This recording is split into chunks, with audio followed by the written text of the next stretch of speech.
Audio കാസറ്റുകളും cassette പ്ലെയറുമെല്ലാം ഒരു കാലത്ത് മിക്ക ആളുകൾക്കും മറക്കാനാവാത്ത ഒരു ലഹരിയായിരുന്നു.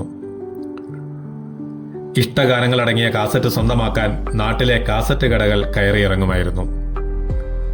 നിറം, ബാസിഗർ, ഗുപ്ത്, അങ്ങനെ എത്രയെത്ര സിനിമാ ഗാനങ്ങൾ അന്നത്തെ യുവതലമുറയെ വളരെയധികം സ്വാധീനം ചെലുത്തിയിട്ടുണ്ട്.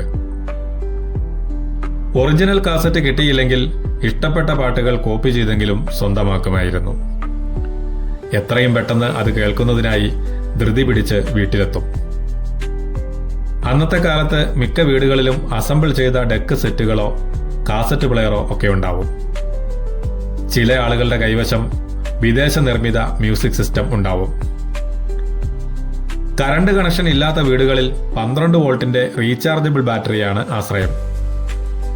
അവധി ദിവസങ്ങളിൽ വീട്ടിലിരുന്ന് ഇഷ്ടഗാനങ്ങൾ ആസ്വദിക്കുമ്പോൾ പുറത്ത് ചെറിയ മഴയും കൂടിയുണ്ടെങ്കിൽ അതിമനോഹരം.